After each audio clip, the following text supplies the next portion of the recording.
such as education, security, or governance, usually due to fractious violence, weak institutions, which also determine the state of the DRC. So in the current presentation, I will just focus on the context of this weak governance, which is related to the protracted war and the failing governance in a fragile and weak state. In the context, we have at least 2 or 3 things that we have just to have in mind. The first thing is that the Eastern Congo is extremely rich in important minerals that are essential to the production of batteries and other electronic components. Now, we have those, our rebels group, especially M23, that is supported by Rwanda and Uganda, that is after control of those raw materials since the beginning of the war.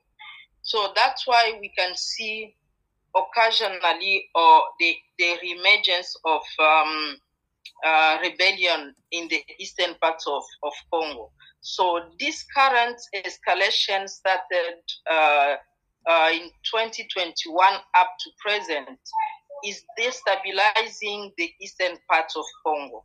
So this context is the outcome of a weak, fragile state and the failing governance, which causes in turn grave violation of human rights. So when we talk about failing governance, we just talk about some of them who are related directly to war issue. We have the issue of natural resources. With natural resources, there is issue of corruption and lack of transparency. There is also complicity of state officials in illegal resources business. We have also the issue of political fragility. There is tension between politicians in the region. There's also this weakness of military operation. DRC is big, but when we see the number of military, we have 134,000 personnel, which is weak compared to what the DRC is going through.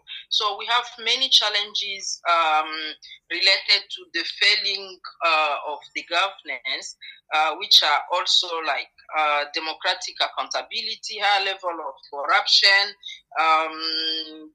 acute lack of financing for development effort.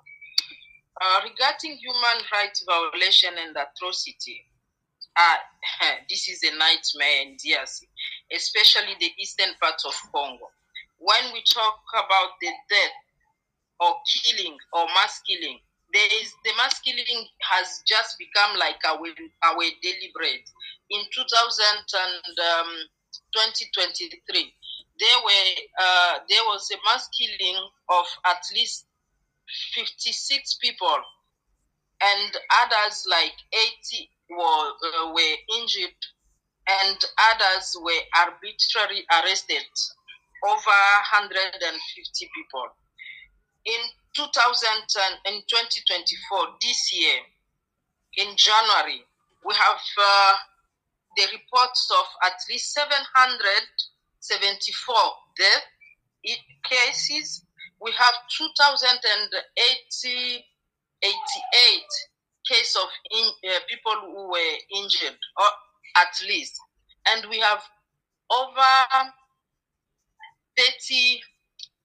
70 bodies that were discovered inside a Protestant church.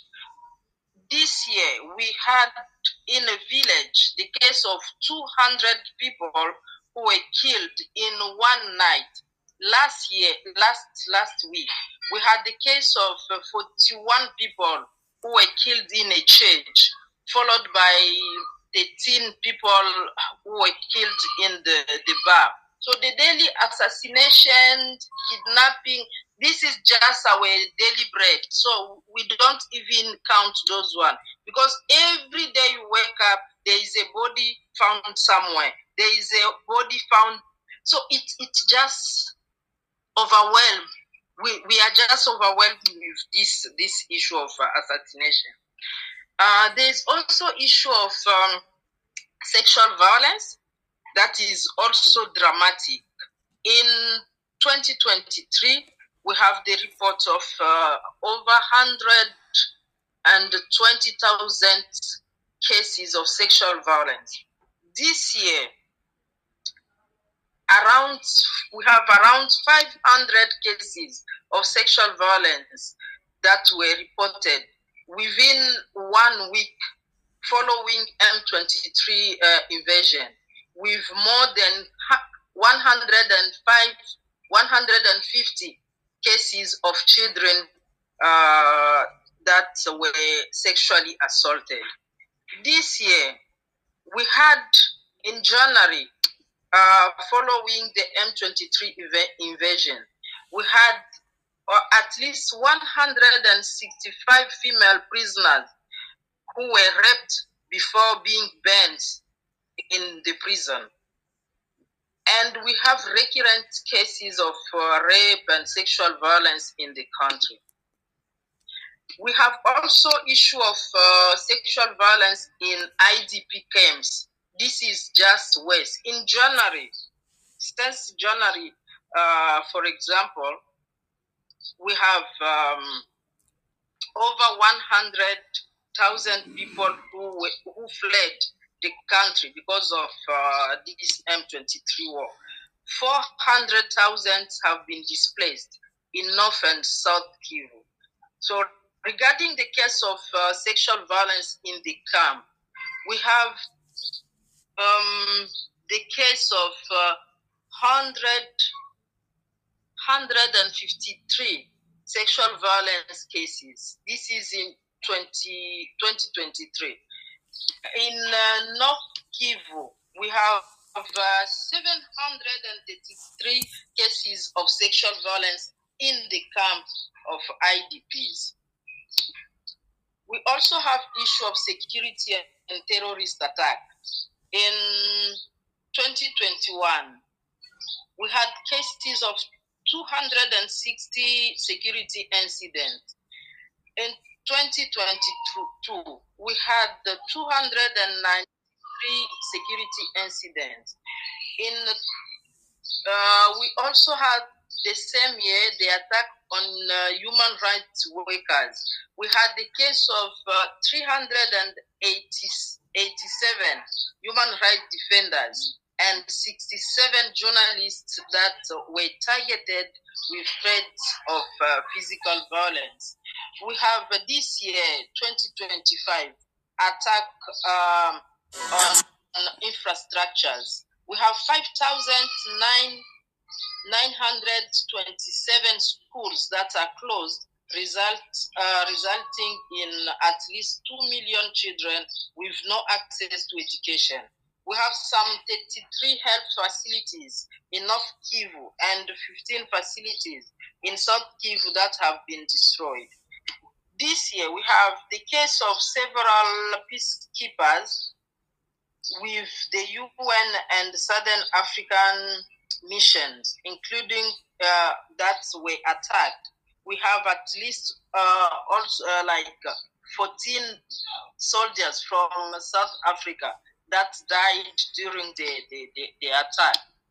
So regarding the action taken, there are many things that are happening, but what we don't understand is why the war does not end.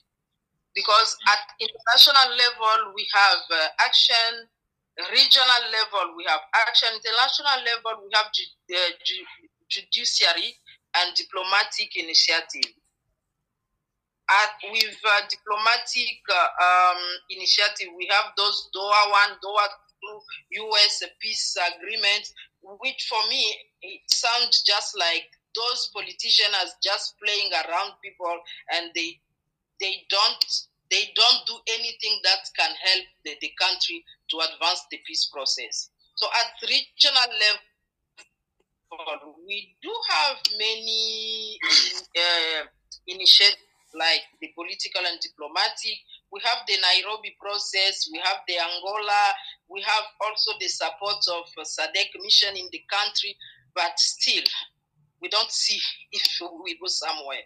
Locally, we also have some initiative. We have like inter-religious dialogue and meeting between religious leaders from Catholic Church, Protestant, Muslim, who met the President Tshisekedi and the M23 leaders for a possibility of negotiating. We have also humanitarian actions.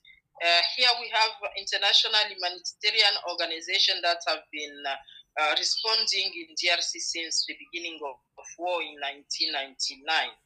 We also have some human rights protection, but this is not like practical. What we need from yes, this is the last one.